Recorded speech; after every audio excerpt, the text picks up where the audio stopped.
Au cœur de son immense forêt vierge, l'île de Nengone cache un véritable trésor. Sur ces terres coutumières pousse l'un des arbres les plus précieux au monde, le santal. Un bois à l'odeur envoûtante, utilisé en huile ou en essence par les plus grands parfumeurs de la planète. Mais comment produit-on ce précieux élixir ? Quelle stratégie a été mise en place pour assurer la pérennité de la ressource ? Et comment concilier les impératifs de la coutume kanak et les exigences de la parfumerie de luxe ? Des forêts calédoniennes aux prestigieuses parfumeries parisiennes, voyage à la découverte du santal calédonien.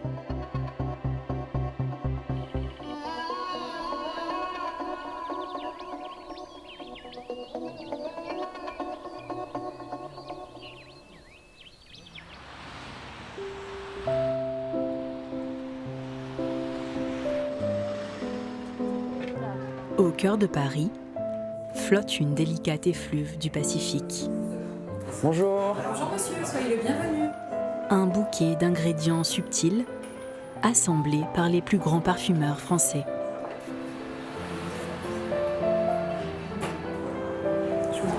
Merci. J'aime beaucoup les notes en fait, notes boisées, du parfum. C'est un parfum avec du cèdre, des notes d'encens, mais également du santal qui nous vient de l'autre bout du monde, de Nouvelle-Calédonie. D'accord. C'est vraiment un parfum exceptionnel. J'aime beaucoup. L'essence de santal calédonienne, d'une qualité remarquable, est convoitée par les plus grands nez de la planète. C'est un bois qui va vraiment donner un côté suave au parfum. C'est un bois chaud qui donne un côté lacté, crémeux au parfum.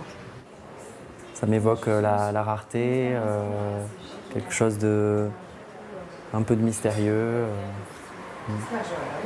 un sentiment plus de liberté. À 20 000 km de là, en Nouvelle-Calédonie, sur l'île de Maré, André Similzan va justement couper le fameux santal. Ailleurs sur la planète, cet arbre précieux a été surexploité. Il a quasiment disparu comme en Inde. Mais ici, la nature est encore intacte. André sait exactement où il va. Il y a quelques semaines, il a repéré un arbre prometteur. C'est l'arbre sélectionné. Il y a des règles à respecter. Voilà. Couper n'importe comment. Et oui, c'est bon. Ces chiffres prouvent que l'arbre a été contrôlé par les autorités. D'après la réglementation de la province des îles, il peut être coupé car il a atteint sa taille adulte.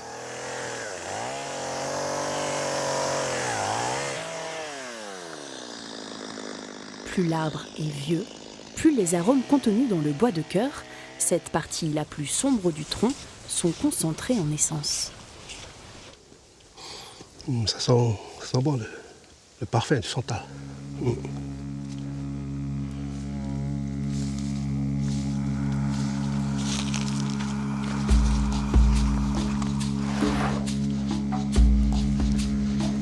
C'est ça. Você vai ouvir ici. Qu'est-ce que Comme la plupart des Loyalsiens, lui et sa famille vivent du champ et de la pêche. Mon mari il fait les santales. C'est pour les besoins de la maison, pour acheter à manger, tout ce qu'on a besoin, parce qu'on a des enfants. Et quelquefois, on a besoin d'argent aussi pour la coutume. Bonjour. À peine débité, le bois est récupéré par la société Tacon, qui gère la coupe du santal à Maré. C'est grâce à nos vieux. Ils ont dû garder, ils ont dû préserver cette ressource pour qu'aujourd'hui nous puissions aussi bénéficier du bois de santal. Direction l'unité d'extraction d'essence aromatique. Un modèle de réussite sur l'île. Pour cet arbre de 100 kg, André touchera 60 000 francs. Chaque année, plus de 50 tonnes de santal sont traitées ici. Le bois est nettoyé, puis broyé. Quasiment réduit en poudre, le santal est ensuite distillé dans cette machine, unique au monde. 110 vannes sont à manipuler pour réussir une prouesse, extraire une essence 2 fois plus concentrée que l'huile essentielle classique. Elle est vendue plusieurs dizaines de milliers de francs le litre aux parfumeurs parisiens. À l'origine de cette usine prospère, Jean Waikedré. Ce Maréen est ingénieur des mines en chimie. Son succès, il le doit à son obsession de la qualité. Ce jour-là, il teste les taux de concentration en essence de santal sur différents lots de broyat. Objectif, cibler les santales les plus riches en arômes. Aujourd'hui, dans le monde, on est le seul à faire ça, c'est-à-dire que nous, comme le vignoble, c'est-à-dire qu'on cherche à connaître la qualité de notre raisin. La démarche, c'est de tirer au mieux la richesse des forêts. Pour produire une essence des plus pures, Jean Waikedré et son équipe recherchent les meilleurs santales de l'île.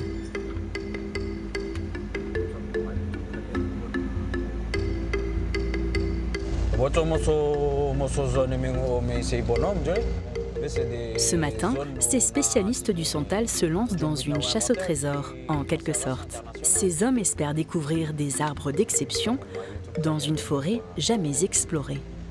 On voit ici que sur le district de Guama, il y a pas mal de santales qui ont été répertoriées. Aussi sur le district de Penelo. Il reste des zones comme sur le district de Tawainet, par exemple, là où on va, où on n'a pas encore tout répertorié. Aujourd'hui, on y va parce qu'un des propriétaires fonciers nous a fait savoir qu'il y a du santal sur cette zone. Edmond est originaire de Marais. Ce jeune homme, ingénieur en environnement, connaît les moindres recoins de son île. Après une bonne heure de marche dans la brousse, Oli, mais ça. Alors, vous voulez? Voilà, vous avez un pied de santal. Et puis là aussi. Et là aussi. chaque santal repéré est mesuré et enregistré sur ce GPS. Aujourd'hui, ce qu'on va faire, c'est qu'on ne va pas le couper immédiatement. On va d'abord faire un prélèvement d'échantillons, on va le carotter. Ensuite, avec l'échantillon, on va faire analyser au laboratoire pour savoir à peu près les qualités chimiques de ce bois-là. Pour préserver la ressource, seuls les bois les plus prometteurs seront coupés. Mais par le passé, l'homme n'a pas toujours pris autant de précautions. 1841, les missionnaires protestants débutent l'évangélisation de l'archipel calédonien. Un matelot découvre la présence de santal à l'île des Pins. Il livre son secret à un trafiquant australien qui dirige aussitôt des navires vers l'île des Pins, puis Marais. Pendant 10 ans, les santaliers vont se succéder sur les îles et la Grande Terre. Ils vont embarquer des milliers de tonnes du précieux bois vers la Chine. En 1850, le santal calédonien a quasiment disparu.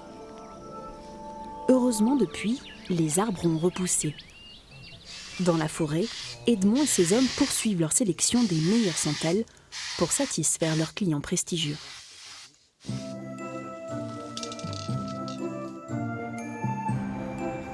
De l'autre côté de la planète, Grasse, la capitale mondiale du parfum. Ici, on attend avec impatience l'essence tirée des santals dénichés par Edmond et son équipe. Nous sommes chez Robertet, leader incontesté des matières premières naturelles dans la parfumerie. Ce jour-là, justement, le précieux élixir maréen vient d'être livré. Ah, bonjour. Bonjour Daniel. Alors, ça y est, la marchandise est arrivée. Reçu, prélevé. La couleur est conforme. Et l'odeur, je la sens d'ici. C'est merveilleux. Mais pas question de se fier à une simple odeur. À chaque Merci. arrivage, un prélèvement est effectué sous le regard du chimiste Daniel Joulin. Bonjour Élodie. Sur cet ordinateur, Alors, qu'est-ce que ça les donne, caractéristiques cette première chimiques de réception l'échantillon apparaissent. Combien il y a de cyclosantalal cette fois? Ah, il n'y en a pas beaucoup. Très bien, magnifique. Mais Mais pourquoi cette essence est-elle si convoitée? Quel secret renferme-t-elle? Pour le savoir, direction la parfumerie du laboratoire. Là, par rapport à certains lots précédents, il est encore meilleur. Bon, il est un peu frais. Jean-Luc. Moi, je le sens très, très lacté. Ce santal, il va servir dans les grands parfums, ça c'est clair. Hein. On ne peut pas utiliser un produit comme ça, qui est une essence absolument magnifique, formidable, qui a une puissance extraordinaire et qui aussi a une valeur importante dans un produit. Il faut le mettre dans un produit de luxe. Mais pour séduire cette industrie du luxe, il faut surtout être en mesure de livrer une essence identique pendant des années. Il est impensable de modifier la composition d'un parfum. Le célèbre Chanel numéro 5 est ainsi inchangé depuis 1921. Ce pas des produits qui sont lancés pour Noël et puis qu'on a oublié dans 6 mois. C'est pour bien plus longtemps.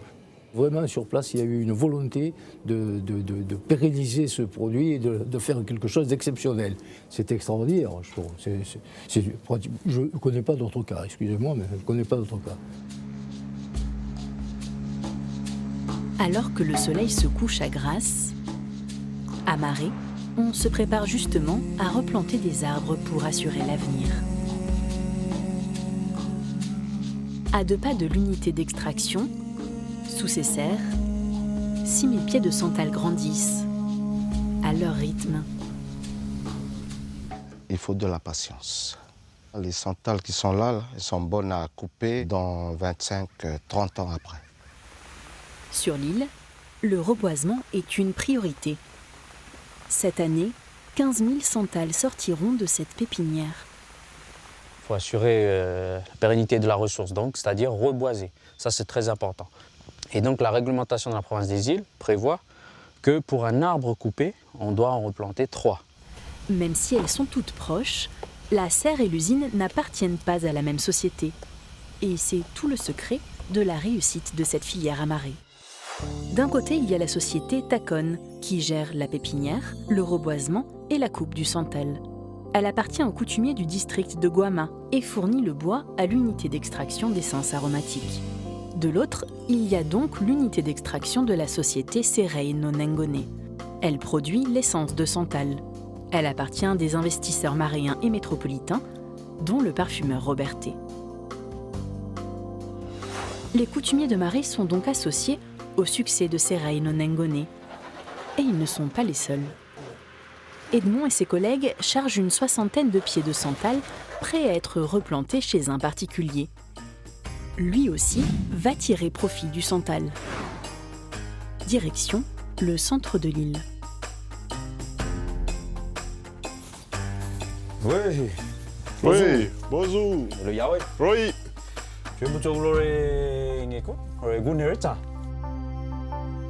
Ce maréen a sollicité Tacon pour planter un champ de wekesi, comme on dit à Marais. Il n'a rien à payer, même pas les pieds de santal. En tout, 700 arbres vont être plantés sur les terres de Georges Kawané. Dans 20 ans, il pourra les revendre à la distillerie. Pour moi, le santal, c'est l'avenir de Marais, quoi. Nos papas avant, ils anticipent les choses par rapport à la plantation de l'igname. Aujourd'hui, on a le santal qui arrive, donc nous, on se met devant. Tacon, c'est le référent de Marais pour le santal. Tous les Marais sont autour de ce projet. C'est très important pour les jeunes après, dans le futur. Comme lui, une centaine de familles ont désormais leur champ de santal. Dans 15 ans, les milliers d'arbres plantés sur l'île auront atteint leur taille adulte. Edmond et son équipe n'auront plus besoin d'aller couper en forêt. En 6 ans, 30 000 santales ont été plantées et suivies à Lifou et Marais. Retour à l'unité d'extraction d'essences aromatiques. Un problème est survenu sur la colonne de distillation d'une chaudière très bruyante. La chaudière, a priori, fonctionne, mais le tableau électrique a des problèmes. Robert Chadès est électricien. Il vient régulièrement pour assurer la formation des équipes. Regarde le calibre dessus. Ah, donc 400. C'est un ABB. Celui-là. Voilà, celui-là. 400. Face au tableau électrique, le verdict tombe. il faut changer une pièce rapidement. C'est une usine industrielle, d'accord? Il faut la considérer comme telle.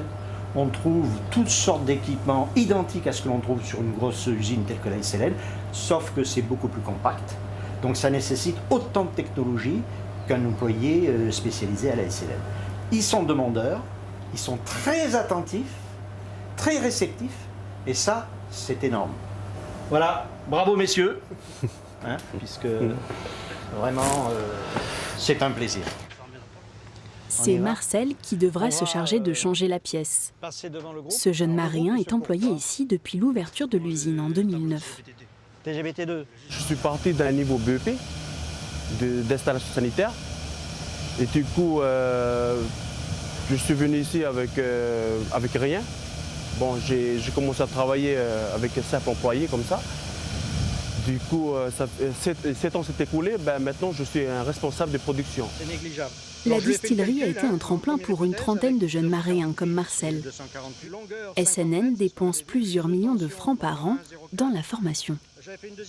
À la base, avec le grand chef Nestlin, son idée, c'était de prouver que même avec une double insularité sur les îles, on pouvait créer des emplois pérennes avec des jeunes qui venaient des tribus. C'est vraiment fondamental pour la construction d'un pays. 18h. La journée de Marcel n'est pas finie. Il est convié à un Skype avec la France. L'un des actionnaires de la distillerie doit valider les décisions techniques. Marcel nous annonce une anomalie au niveau de l'armoire de la chaudière électrique. Bon, bien d'accord, il faut changer cette armoire. Donc le plus tôt sera le mieux et puis tenez-moi au courant. Ce genre de problème nous arrive de moins en moins.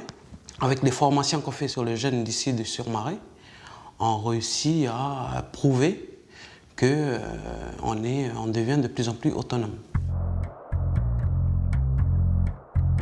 Ce modèle de développement sur terre coutumière peut-il être reproduit ailleurs en Nouvelle-Calédonie? C'est ce qu'espère Jean-Wade Kédré, le fondateur de l'unité d'extraction. Ce matin, il doit se rendre à Lifou pour une journée décisive. C'est sur Lifou qu'on a démarré l'activité de reboisement en 2006, avant même qu'on mette en place l'unité de marée, l'unité d'extraction de santal sur marée. À Lifou, tout allait bien jusqu'en 2015. Bonjour. Oui. Cette année-là, des négociants chinois ont proposé d'acheter le santal 5 fois plus cher que ces Reino Nengoné. Les Chinois sont arrivés et ont acheté le bois plus cher que nous, sans qu'il y ait du reboisement. Donc les Chinois ne sont pas impliqués comme les Chinois et les Indiens, comme nous le faisons sur les fous. Les clans français se sont vus un peu voler leur santal. Jean va justement rencontrer certains coutumiers qui ont perdu une grande partie de leurs ressources. En une année, l'équivalent de 30 ans de quota de santal a été coupé à Lifou. Un véritable désastre écologique qui a fait la une des journaux. En 2015, le gouvernement, alerté du problème, interdit toute exportation de bois de santal vers l'étranger. Mais à Lifou, certains coupeurs se sentent lésés et réclament que ces Reino Nengoné s'alignent sur les prix des Chinois. Le conflit se durcit et s'enlise. Les grands chefs finissent par interdire la vente des bois de santal vers Marée. À peine arrivé à Lifou, Jean-Wade Kédré enchaîne les rendez-vous. Premier arrêt chez un coupeur de santal pénalisé par le blocage. Et voilà, grand frère, il y a encore le restant de bois là. Ah, ça, c'est du bois que tu avais Putain, j'ai préparé. préparé. Voilà. Je vais faire quoi avec tout ça là? Comme Albert, de nombreux coupeurs voient leur butin immobilisé par le conflit coutumier qui lie les chefferies de Lifou et Marée. Les grands papas avant, ils sont à 100 francs le kilo de santal. Nous maintenant 600 francs. Mais au moins on replante pour les gosses derrière. Le chinois c'est bon, mais s'il avait dit, ben c'est bon, on va planter derrière. Mais là il n'a pas mis en place ses promesses. C'est pour ça que nous on est emmerdés. Parce que c'est notre gagne-pain aussi ici. Là, Jean, il est bloqué, le Chinois, il n'est plus là, le Indien, il n'est plus là. C'est nous, les mecs de l'IFU, qui est pénalisés. Je ne sais pas si aujourd'hui, beaucoup ont saisi qu'il y a deux façons de travailler, il y a deux façons d'exploiter le santal. C'est soit on coupe et puis on vend sans se soucier de planter. Et puis l'autre façon d'exploiter qui est de couper. Et les coupeurs, avec ceux qui achètent le bois, s'impliquent dans le reboisement. Aujourd'hui, il faut savoir que dans d'autres pays, il n'y a plus de santal. L'Australie, par exemple, ils sont en train de planter des milliers d'hectares de santal pour demain.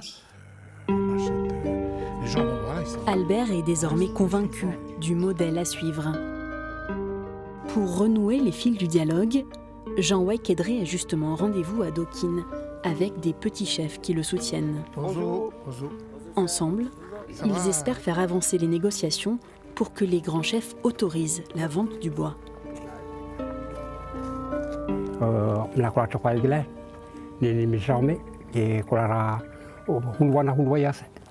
Merci d'être venu pour qu'on puisse parler du problème du santal ici sur l'IFU. Nous, on a décidé à notre niveau d'attendre les décisions des coutumiers. On vous remercie parce que vous êtes toujours là et à encourager notre démarche et à vouloir que les choses reprennent. Ces coutumiers souhaitent rétablir le commerce du bois entre l'IFU et Marais. Ils ont rédigé une pétition sur Internet pour convaincre les grands chefs. Pour l'IFU, 200 à 300 personnes ont signé la pétition en ligne, c'est énorme, puisque tout le monde n'a pas accès à Internet. Jusqu'à preuve du contraire, c'est nous qui devons rechercher, produire de la richesse. On espère que nos coutumiers de l'IFU fassent la démarche de réhabiliter Jean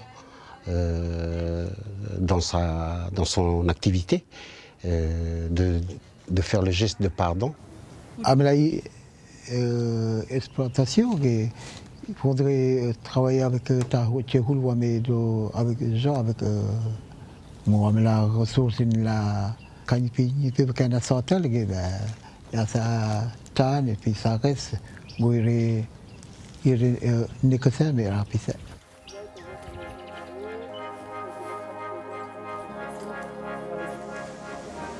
Le futur, c'est la préoccupation de Jean Waikedré. L'entrepreneur fourmille d'idées et ne compte pas s'arrêter au conflit de l'IFU.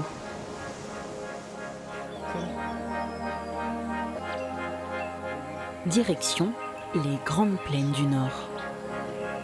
De petits pieds de santal grandissent déjà à Thiéta, dans la région de Vaud, où une nouvelle filière pourrait voir le jour. Depuis 4 ans, ils testent ici de nouvelles plantations de santal avec Raymond Walatidjit. Là, tu as planté dans ton jardin, à côté de la maison. Où il y a pas de... Dans le jardin de ce coutumier de Thiéta, des graines récoltées à Népouy ont évolué en santal prometteur. Et là, ça a bien poussé. Là, ils sont bien partis, là. Oui. Bien partis. Des coutumiers impliqués, une terre très fertile. Les ingrédients semblent réunis pour lancer une plantation à grande échelle. C'est un bon projet parce que nous aussi, dans le Nord, on tourne autour de ce qui est nickel et tout. Donc nickel, ça a une fin, ça a un début, ça a une fin. Tandis que le santal, c'est dans la durée, quoi. Et ça nous permet aussi, on parle de terre, revendication des terres et tout. Donc quelque part, c'est remise en valeur des terres qu'on a acquis. Pour nous, pour nos jeunes et puis pour ceux qui vont arriver plus tard. À 15 minutes de route dans la Chaîne, Raymond et Jean nous conduisent là où l'avenir de leur projet devrait se jouer. Là, on est sur le site de Poivoulo, c'est chez Raymond, avec son clan. Et donc, on a décidé de planter ici sur, je pense, 3 hectares à peu près. D'ici 5 ans, des centaines de pieds de santal devraient être plantés sur ces terres.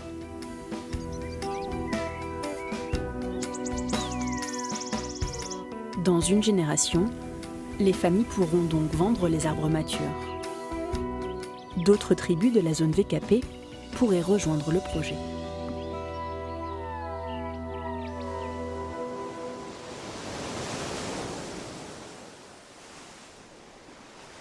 retour à Marais.